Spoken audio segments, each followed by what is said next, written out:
Psychological wins create identity. Unbecoming creates the doer. Psychological wins create identity. A psychological win is not an external outcome, it is an inner conclusion. I proved something.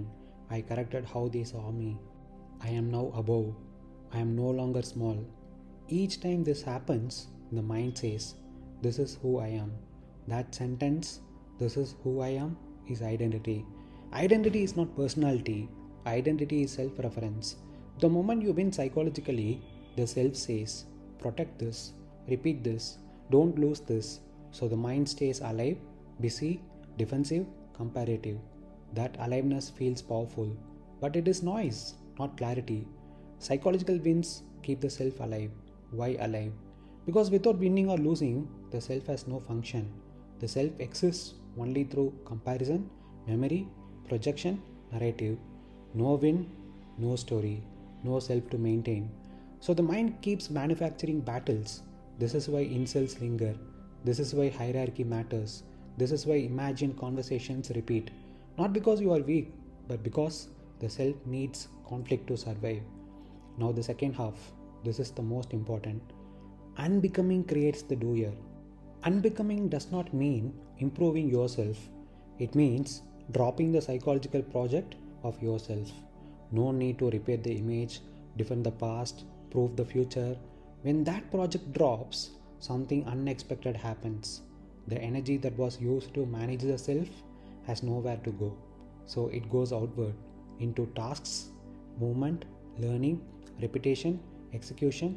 This is the doer. Not a motivated person, not a disciplined person, a person not internally occupied. Unbecoming turns life into work. This is easily misunderstood. It does not mean grinding, hustling, forcing. It means life is no longer interpreted. It is responded to. When there is no self to protect, work is not symbolic. Money is not revenge. Effort is not compensation. Work becomes functional, like breathing. You don't ask, "Does this make me important?" You ask, "What needs to be done?"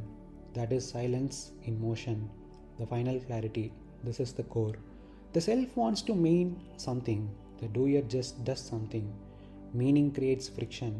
Doing creates momentum. When you drop psychological wins, you don't become superior. You become unburdened. And an unburdened mind works naturally. Sit with this. Don't repeat it. Notice when the mind wants to win again. That moment is your doorway back into work. A psychological win is not a win in life. It is a win inside the mind. The mind only knows comparison. I am better than before. I am better than you. I am improving. I am becoming someone. This becoming feels like growth, but it is actually tension. Because to become, you must first be insufficient. So the structure is, I am not enough, to I must become. That gap is psychological pain. The win is only the temporary relief when the gap seems to close. Now look carefully. When you say, "I don't need to win any psychological win," what you are really saying is, "I don't need to prove my existence to myself." That is not defeat. That is freedom. Unbecoming is not collapse. Unbecoming is dropping the project of fixing yourself. The ego lives only through goals about the self, stories about the self, victories of the self. If there is no ego battle, there is no battlefield. If there is no battlefield, there is no need to win. Here is the key insight most people miss. Psychological winning keeps the mind alive. Unbecoming lets the mind fall silent. Silence is not exciting. Silence does not give dopamine. Silence does not give identity. But silence gives clarity. When there is no need to win, you work without self-reference. You act without inner narration. You improve without becoming someone. Life becomes functional, not dramatic. You still train, you still earn, you still learn. But none of it is about you. This is why it feels freeing. Because effort without ego is light, ambition without psychology is clean, action without identity is simple. One final distinction, very important. Not chasing psychological wins is not passivity or laziness. It means action remains, the actor disappears. That is not spiritual poetry. That is the most practical way to live. So, becoming is the mind trying to save itself. Unbecoming is life no longer needing a savior. First, let us remove one confusion. Doing does not come from desire. Doing comes from absence of psychological noise. Most people believe I must want strongly, then I will act. This is false. What actually happens is psychological noise drains energy, action becomes heavy, procrastination appears. A psychological win is noise. It creates inner commentary, self monitoring, future projection. Am I doing enough? What does this mean about me? This is not thinking, this is self reference. Self reference fragments attention. Now look at what happens when you drop the need to win psychologically. There is no one upmanship with the past, proving to the future, correcting the self, defending an image. So the mind stops circling itself. When the mind stops circling itself, attention becomes available. That available attention naturally moves into action, not because of motivation, not because of discipline, but because energy is no longer leaking inward. This is the paradox you are seeing.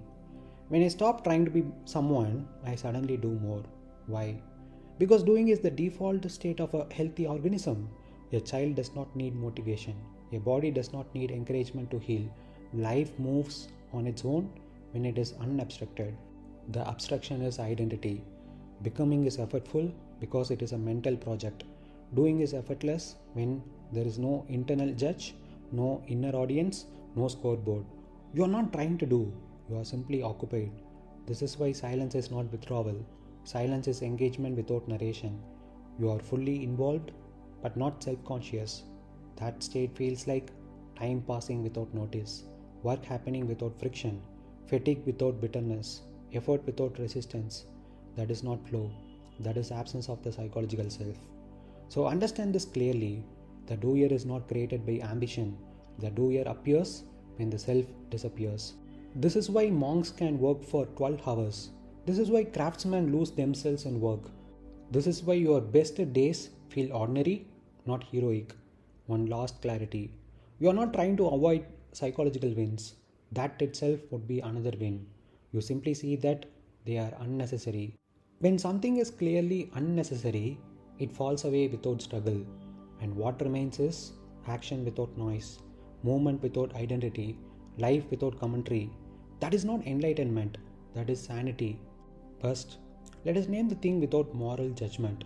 What you experienced with the girl who rejected you, the relative who called you unattractive, the man who spoke about 10 crores, the social hierarchy. This is psychological injury, not trauma, not oppression, just injury to the image you had of yourself. And the mind reacts to injury in one way only: I will win later. That later can be money, status, looks, words, success. This is not wrong, it is mechanical. Now, see something very important. When you say, I want to make money, there are two completely different engines that can power that sentence. Engine 1, psychological win. I will show them. I will correct the insult. I will reverse the hierarchy. I will become undeniable. This engine is loud. It produces urgency. It feels motivating. But it has a cost.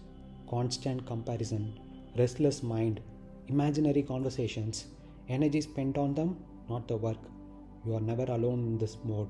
They live rent-free in your head. Engine 2, non-psychological action. I see clearly how money is made. I see the mechanics. I do what is required. No opponent, no audience, no revenge. This engine is silent, and paradoxically, it lasts much longer. It wastes far less energy. It produces cleaner decisions. The moment you drop the need to win psychologically, the insult loses its grip. Not because you forgave, not because you grew, but because there is no longer a self that needs repair. The thought I must win is not truth. It only feels like truth because it is charged with pain. Pain gives thoughts authority. Silence removes that authority. When silence comes in, something surprising happens. You still want to act, you still want to earn, you still want to build. But now, it is not to prove, not to answer, not to dominate. It is simply what needs to be done. This is why your clarity increased, not because you resolved the conflict, but because you stepped out of the battlefield. Now listen carefully to this distinction.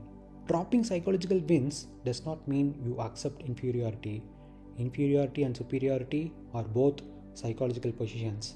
Dropping the game means hierarchy becomes irrelevant to your nervous system. You may still be poor, they may still be rich, but it no longer defines your inner movement.